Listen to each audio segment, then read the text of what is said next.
everyone, and welcome to my little corner. So I finished watching a series of unfortunate events on Netflix, and then I found out that there's actually a movie from 2004 with Jim Carrey titled A Series of Unfortunate Events. And then I thought, oh, you know what would be a good idea?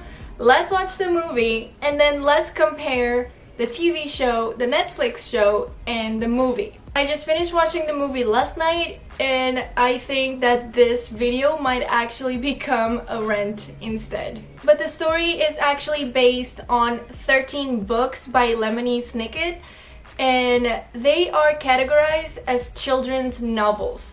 And I googled what is children's novels, and it's for the ages of 8 to 12 years old. But honestly, I would so much read the books right now.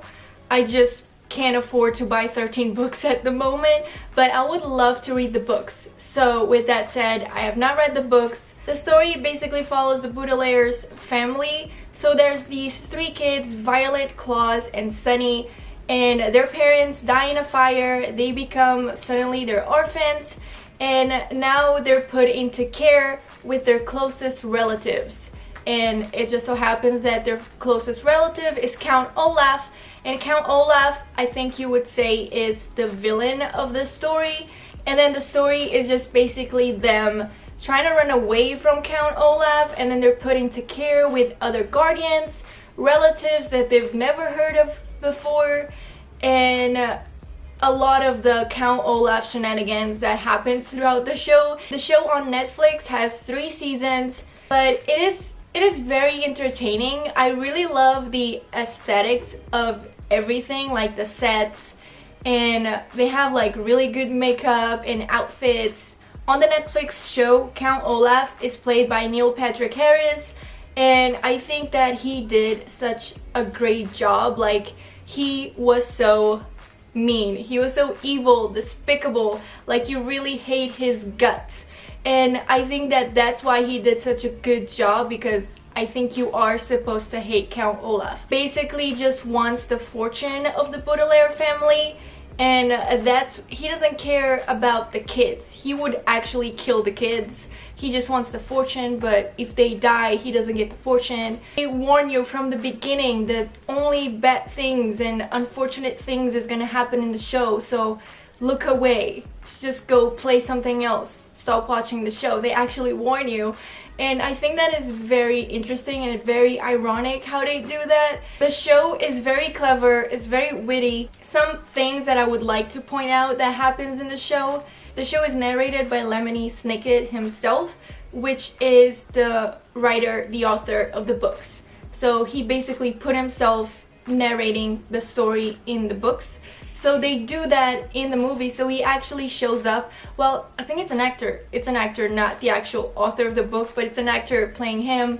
And he's actually narrating the TV show, and that is so interesting. And I really like that throughout the show there's this, I think you could say, catchphrase going on, where they would say a word where the viewers or the readers or even the other characters in the show might not know the meaning of. So after they say the word, they would say a word which here means, and then they would explain the word but in the context of what's going on. And I really think that is very smart, and I really love that, because the books are categorized for children, so while they're growing up, then they are also learning these words that I'm pretty sure even adults now might not even know the meaning of. So I think that is so important, and I really love that about the show.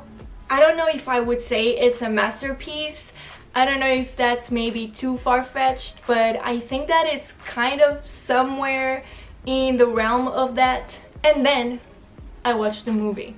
So the movie is 1 hour and 47 minutes long, and I was like, okay, there's 13 books, there's 3 seasons, and there's so much that happens. I'm like, there is no possible way that the movie is gonna cover all of this. I mean, sure, you can cut a lot of things, you can cover things faster, I guess, but it's almost like something that it's just not physically impossible. and it's not. So I finished watching the movie, and I have to say I was angry after I finished the movie. I was legit angry. So Count Olaf is played by Jim Carrey. There's the children, and I do have to say that both actresses that played Violet Baudelaire, they look so much alike. Jim Carrey as Count Olaf was not as despicable as Neil Patrick Harris. So I really gotta give the crown to Neil Patrick Harris for Count Olaf on this one. Even though Jim Carrey, it seemed like a good fit, his face, all of the makeup and stuff that they put on him, I don't know, it's just, he seemed a lot more friendly and soft on the movie. I think Neil Patrick Harris was so much more mean and evil, and you know, you have stronger feelings for him. I don't know, I just feel like he did a lot better job than Jim Carrey did. I think the movie was a lot softer, less dramatic, less dark, less everything. They only covered the first 3 books, and then I was like, well, is there a second movie? There's gotta be a second movie, because the movie ended, it was nonsense. So basically, the movie didn't go into anything. And I am aware, and I googled this, not all of the books were out by the time that the movie was released. So the movie was released in 2004, and by then there were still the 2 last books that were not released yet. But still, it's 13 books. That means that at least 10 books were already out, and they still only covered 3. Or they should have made another movie, or even a 3rd movie. I don't know what it takes. So basically, they didn't explain anything. They didn't say what happened to Count Olaf, what happened to the Baudelaires, the mystery of their parents' deaths, the secret organization.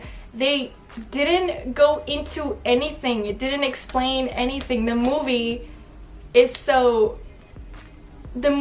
movie didn't need to exist, pretty much. So the actor, the cast, the cleverness, the comedy, just everything that I saw in the Netflix TV show that is so amazing and made the TV show great.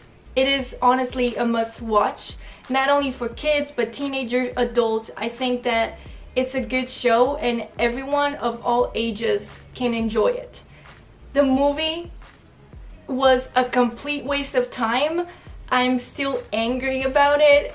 There's no point about making a movie about a story and leave it incomplete. So I guess what I'm trying to say about the movie is, if you're going to half-ass it, don't even bother. So what I would say is, don't watch the movie. It will be a complete waste of your time.